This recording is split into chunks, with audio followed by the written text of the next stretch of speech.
Friends, welcome to my YouTube channel. तो हम international business की यूनिट नंबर 7 पे है। तो इससे पहले मैं यूनिट नंबर 1 से लेकर 6 तक अपलोड कर चुकी हूँ। उसकी लिंक आपको डिस्क्रिप्शन बॉक्स में मिल जाएगी और आपको मेरे पीडीएफ की नोट्स की लिंक भी आपको डिस्क्रिप्शन बॉक्स में मिल जाएगी। तो अभी हम स्टार्ट करते हैं यूनिट नंबर 7। इसके अंदर आता है हमारा accounting and tax issue in international business. मतलब अकाउंटिंग और टैक्स से रिलेटेड क्या क्या इश्यूज हो जाते हैं इंटरनेशनल बिजनेस के अंदर। तो सबसे पहले हम पढ़ते हैं डबल टैक्सेशन। डबल टैक्सेशन का मतलब होता है जब किसी फॉरेन सब्सिडरी कंपनी और किसी होस्ट गवर्नमेंट, इन दोनों कंट्री के अंदर जब टैक्स लगता है तो वो होता है हमारा double taxation. Income of foreign subsidiary is taxed both by the host and the parent company. मतलब पेरेंट कंपनी और होस्ट कंपनी दोनों के अंदर क्या लग रहा है, टैक्स लग रहा है। तो वो आता है हमारा डबल टैक्सेशन, मतलब दो जगह उसको टैक्स देना पड़ रहा है। तो डबल टैक्सेशन मिटिगेशन क्या क्या है गवर्नमेंट्स के थ्रू। टैक्स क्रेडिट, मतलब उन लोगों को टैक्स क्रेडिट देने लगे। Allow an entity to reduce the tax paid to the home government by the amount of taxes paid to the foreign government. मतलब उनका जो अमाउंट था ना उसको रिड्यूस कर दिया गया, उनके टैक्स अमाउंट को जो उन्होंने पे करा था होम गवर्नमेंट के लिए। टैक्स ट्रीटी, उसके बाद इन्होंने लेकर आए टैक्स ट्रीटी। इसके अंदर दो कंट्री के बीच में एक एग्रीमेंट हुआ जिसके अंदर उन्होंने देखा कि कितना टैक्स उन्हें अपनी अथॉरिटी के अंदर, मतलब कितना टैक्स उन्हें अपनी कंट्री के अंदर पे करना है। And where the income is earn, मतलब जहाँ पर इनकम उन्होंने कमाई हो वहीं पर वो टैक्स को पे करेंगे। Deferral principle specify that parent company are not taxed on foreign source income until they actually receive a dividend. मतलब वो तब तक पे नहीं करेंगे जब तक वो डिविडेंड उनको नहीं मिला हो। फिर आता है tax haven, a country with an exceptionally low और इवन नो इनकम टैक्स। मतलब वो कंट्री जिनके पास कुछ एक्सेप्शंस हो लो की, या फिर जिनके पास कोई भी इनकम टैक्स उन्होंने पे ना किया हो। हाउ डज इट वर्क, वो किस तरह से वर्क करती है। Company establish wholly owned non operating subsidy in the tax haven. Tax haven के अंदर मतलब कंपनी कोई भी स्टैब्लिश हो रही है होली ओन्ड और non operating subsidy. Tax haven subsidiary own the common stock of the operating foreign subsidy. Tax haven के अंदर सब्सिडरी ओन करती है कॉमन स्टॉक को।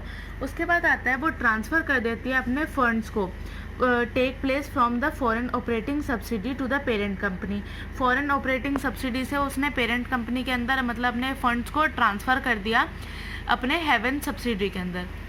फिर आता है टैक्स को उसने लेविट करा फॉरेन सोर्सेज ऑफ इनकम के अंदर होम गवर्नमेंट से, जिससे कि उसको कुछ बेनिफिट्स मिल सकें।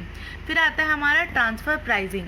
ट्रांसफ़र प्राइजिंग एक वो प्राइस होता है जिसके अंदर गुड्स और सर्विसेज ट्रांसफ़र किए जाते हैं between entities within the firm. तो price at which goods and services are transferred between entities, मतलब किन के बीच में हो रहा है, एंटिटी और फर्म के बीच में। और ये कौन सा प्राइस होता है जो कि लगता है गुड्स और सर्विसेज के ऊपर। Use to position fund within the international business. तो इसके अंदर किस किस चीज़ में ये यूज़ होता है, तो ये होता है arm's length price, market based price और नेगोशिएटेड प्राइस और कॉस्ट बेस्ड प्राइस। इसके बेनिफिट्स क्या क्या आते हैं। Reduce tax liability, shift earning from high tax country to low tax. मतलब जो इसके अंदर रिड्यूस कर देता है टैक्स की लाइबिलिटी को, मतलब कोई ज़्यादा अमीर कंट्री है तो वो ज़्यादा टैक्स पे करेगी और थोड़ी सी गरीब कंट्री लो टैक्स पे करेगी। Use to transfer fund when financial transfer in the form of dividend. मतलब ट्रांसफ़र करता है अपने फंड्स को, फाइनेंशियल ट्रांसफ़र करते हैं किसके फॉर्म में, डिविडेंड के फॉर्म में, restricted by host country government. Reduce करते हैं अपने इम्पोर्ट ड्यूटीज़ को। उसके बाद आता है इसके अंदर यूज़ करते हैं ज़्यादा से ज़्यादा फंड और करेंसी डिवैल्यूएशन का। फिर आता है इसकी प्रॉब्लम्स क्या क्या आती है। Management incentive and performance evaluation face government regulation. Management incentive इसके अंदर फेस करने को मिलता है और परफॉर्मेंस इवैल्यूएट करते हैं।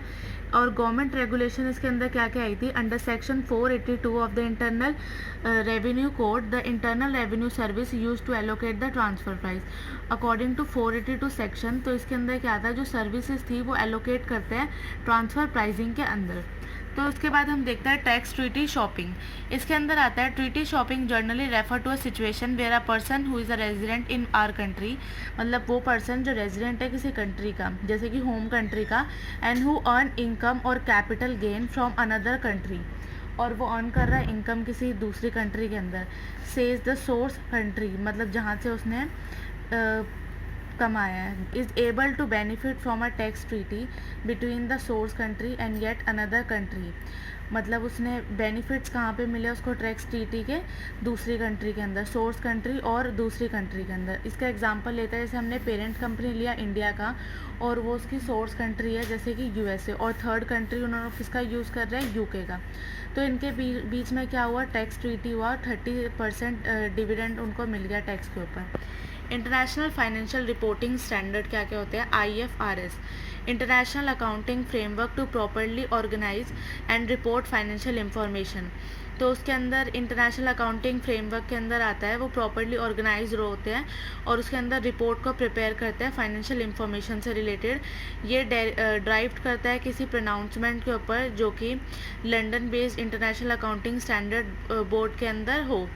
इसके अंदर ज़्यादातर 120 से ज़्यादा कंट्रीज़ इसके अंदर इन्वॉल्व है और यूएसए के अंदर यूज़ होता है gap, journal accepted accounting principle का यूज़ होता है।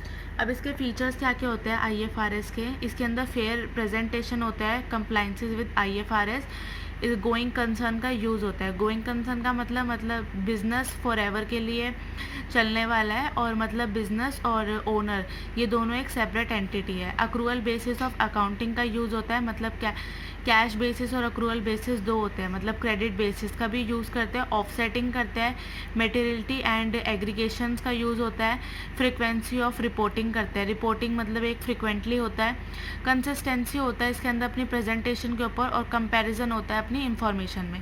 अब इसके बेनिफिट्स क्या क्या आते हैं, to have a common accounting language, इसके अंदर एक कॉमन अकाउंटिंग लैंग्वेज होती है। So business and account can be understood from company to company, जिससे कि बिजनेस जो है वो अंडरस्टूड कर सके किसी एक कंपनी से दूसरी कंपनी में। And country to country, to maintain stability and transparency, इसके अंदर आता है स्टेबिलिटी और ट्रांसपेरेंसी को मेंटेन करना।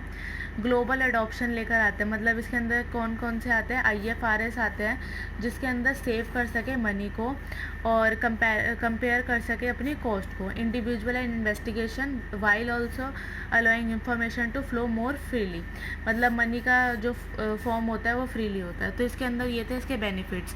तो अभी की इस वीडियो में बस इतना ही, और अगर आपको मेरी वीडियो पसंद आई हो तो प्लीज़ लाइक करें और मेरे चैनल को सब्सक्राइब करें। Thank you.